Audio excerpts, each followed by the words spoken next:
Hey guys, and welcome back to It Is Simple. This is our mini series, Protecting Your Children While Walking the Narrow Path, Episode 1. So, I'm your girl Quetta, and today we are diving into a topic that hits home for every parent: walking the narrow path. How to protect your children from the world's influence while raising them in God's truths.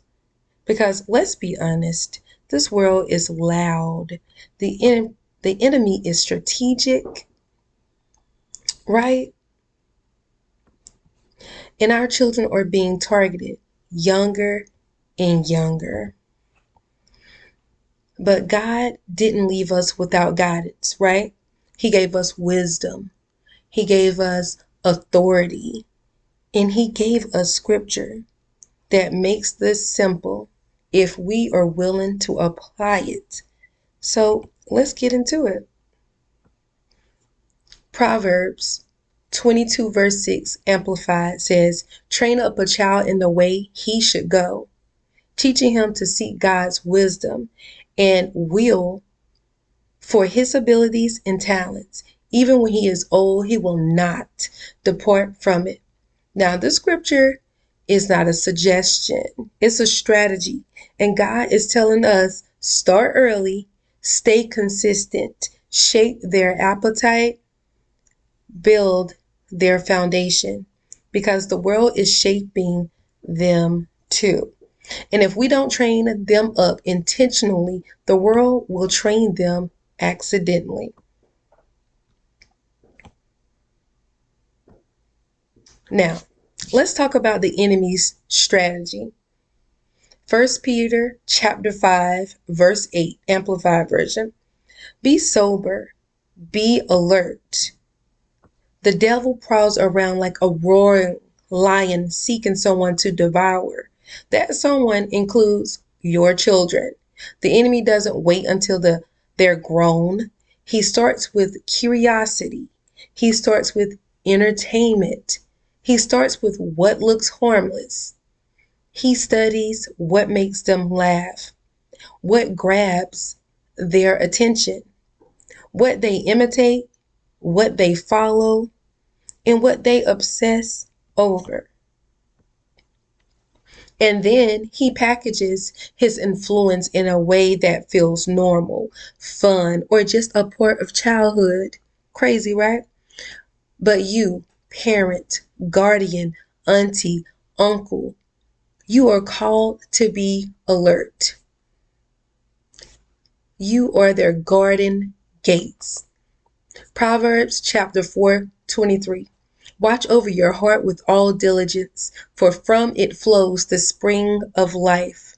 Your child's heart is shaped by what enters through it, which is what enters through their eyes, their ears, and the environment. So let's make this real. Example. Okay, the quote unquote harmless show. Your child loves cartoon, right? It's colorful, it's funny, it's kid, quote unquote, friendly. But then you start noticing the characters use magic for fun. The jokes normalize disrespect. The storyline encourage rebellion. The music carries spiritual undertones. The theme introduces identity as confusion. Say what? The language encourages emotional impulsiveness. Your child doesn't see the spiritual layer, but guess what? You do. You see it. So what are you going to do about it? Right? Because you're walking the narrow path. You're spiritually awake. You're sensitive to things they don't understand yet. And here's the truth. The enemy doesn't need permission to influence your child. He just needs access. Now, you are their watchman. So Ezekiel chapter 33, verse 7, "I have appointed you as a watchman. You shall hear a message from my mouth and warn them from me." God has appointed you as their watchman over your home, which means you see danger before they do. You recognize the spiritual patterns before they do. You understand consequences before they do. This is not controlling.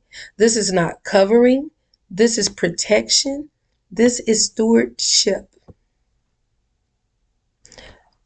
So, and it is obedience. So, what are some of the practical steps, you ask?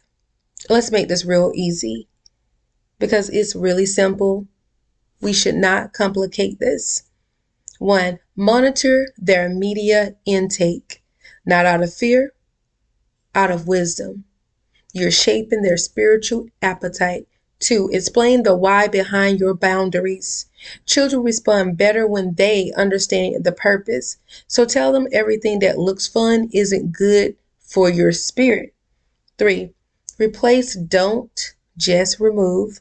If you take something away, offer something, right?